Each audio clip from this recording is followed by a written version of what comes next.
O exemestano é um medicamento que tem expressa previsão dentro do rol de procedimentos da ANS. Quando a gente lê o anexo 2 da Resolução Normativa 465 de 2021, a gente percebe lá muito claramente que exemestano tem cobertura obrigatória pela operadora de plano de saúde, mas muita gente pode perguntar então, mas se tem cobertura obrigatória, por que a operadora de plano de saúde recusou num caso específico? O que será que diz essa regra a esse respeito?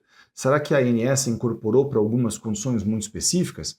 A gente vai ter que entender o que diz a regra da ANS e o que diz a lei dos planos de saúde. Eu sou Elton Fernandes, eu sou advogado especialista em plano de saúde, professor de pós-graduação em importantes instituições da área e autor de livro jurídico.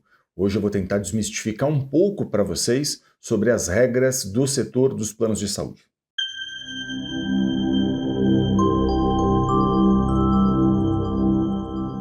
Olha, como esse é um medicamento oncológico para uso oral dos pacientes, esse medicamento a ANS entende que ela tem que incorporar e ela incorporou então esse medicamento, mas a gente vai ver para quais situações ela determinou a cobertura desse medicamento. Vamos lá. O medicamento exemestano tem cobertura obrigatória, segundo o rol de procedimentos da ANS, para o tratamento do câncer de mama. Ele está indicado em 3 situações específicas para essas mulheres. Adjuvante em mulheres na pós-menopausa com tumor receptor hormonal positivo, seja de início imediato ou após 2 ou 3 anos de tratamento com tamoxifeno. Nos casos de câncer de mama metastático em mulheres na menopausa com tumores receptor hormonal positivo, seja em primeira linha, seja após falha de moduladores de receptor de estrógeno. Ou também no caso de câncer de mama em terapia pré-operatória em mulheres na pós-menopausa com câncer de mama localmente avançado, receptor hormonal positivo, com a intenção de permitir cirurgia conservadora da mama. Olha, essa então é a regra da ANS, a Agência Nacional de Saúde Suplementar. Essa regra está definida dentro do que a gente chama de Resolução Normativa número 465 de 2021. O que faz a ANS? Ela incorporou esse medicamento, como a gente viu, para essas específicas situações, de forma que, se o caso está em acordo com essas situações especificamente, a operadora de plano de saúde, segundo o entendimento da ANS, está obrigada a fazer a autorização. Qual que é o prazo para que a operadora de saúde faça a autorização disso? O prazo é de 10 dias. 10 dias úteis é o prazo que a operadora de saúde deve levar para fazer com que esse medicamento chegue até a casa do paciente, chegue até a casa daquela pessoa que vai fazer a utilização. De forma que, se o caso está em acordo com esta regra da ANS especificamente, se a operadora de saúde recusar, o que seria adequado e ideal seria você fazer uma reclamação dentro da própria ANS. Por quê? Porque a ANS fiscaliza as regras que ela editou. E aí, claro, se está em acordo com a regra dela, ela vai ter que fazer a fiscalização disso. Isso pode levar tempo, claro, mas você tem esse direito, essa prerrogativa de fazer isso.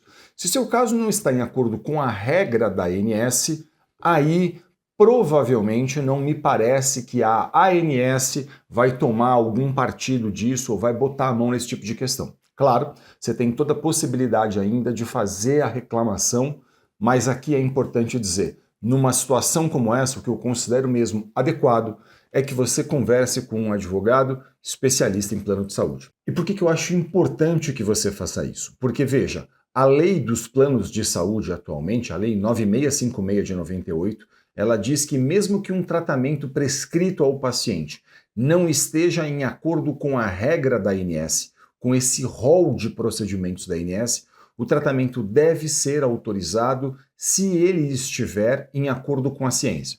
Então veja o que acontece muitas vezes. O médico participa de congressos, ele lê publicações científicas, ele pode olhar, por exemplo, para o que outras agências de renome internacional, como a FDA, a Europa, por exemplo, fazem ali a indicação de estudos que corroboram a indicação técnica dele. Olha, esse medicamento serve para os casos tais. E aí, claro, esse profissional preocupado com o paciente, ele quer fazer uma prescrição que está em acordo com a ciência, mas que não está em acordo com a regra da ANS que a gente viu anteriormente. E aí o plano de saúde recusa o fornecimento disso porque as operadoras de planos de saúde ainda entendem majoritariamente que elas só devem custear aquilo que está dentro dessa regra da ANS que a gente leu. Então existe um descompasso entre o rol da ANS muitas vezes e a ciência.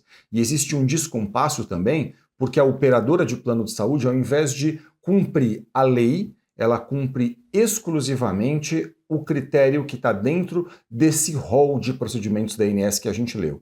E aí o que fazer numa situação como essa? Nessa situação, um advogado especialista em plano de saúde vai poder analisar o seu caso e ele vai poder, então, a partir dessa análise, entender o seguinte: se está em acordo com a regra da ANS, ele pode, ele mesmo, inclusive, ajudar você a formalizar a reclamação dentro da ANS. Essa é uma prerrogativa que o advogado tem, que esse profissional possui. E aí, claro, se não estiver em acordo com a regra da ANS, ele vai ter que entender o caso, analisar se é, por exemplo, a situação de mover eventualmente uma ação judicial contra esse plano de saúde, a fim de buscar no Poder Judiciário a cobertura desse tipo de tratamento. Okay? Então, essa é uma possibilidade que o advogado possui. E claro, você deve estar perguntando, mas será que se eu tiver, por exemplo, que mover uma ação, como é que isso funciona, né? Como é que seria isso na prática? Isso não vai levar muito tempo?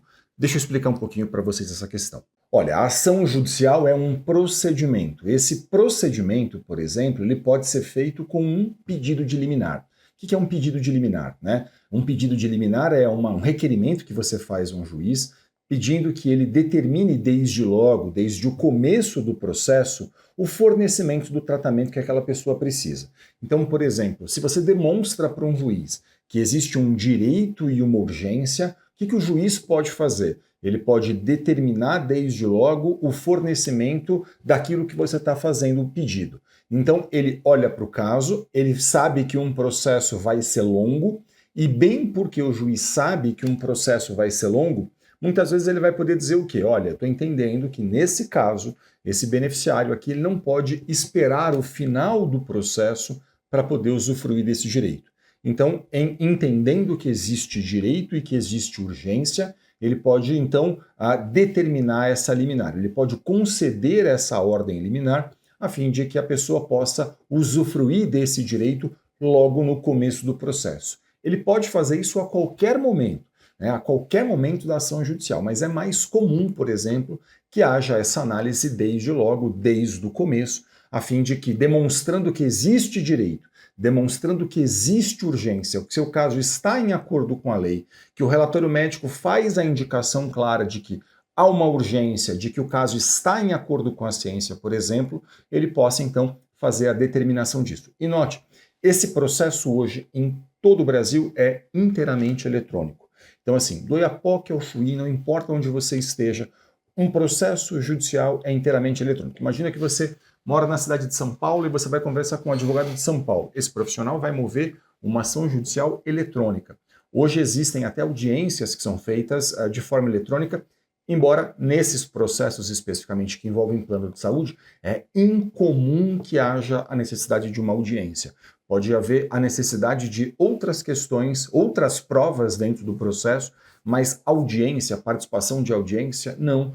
Em geral, isso não é feito, mas, claro, é sempre muito importante que você converse com um profissional especialista em plano de saúde, a fim de que esse profissional possa analisar as particularidades do seu caso, entender se cabe ou não, qual o caminho vai percorrer, se entender que cabe, e esse profissional vai poder orientar você em acordo com as especificidades do seu caso. Você vai poder dizer para mim eventualmente, mas eu não conheço ninguém que seja especialista nisso. Veja, deixa eu falar uma coisa para vocês.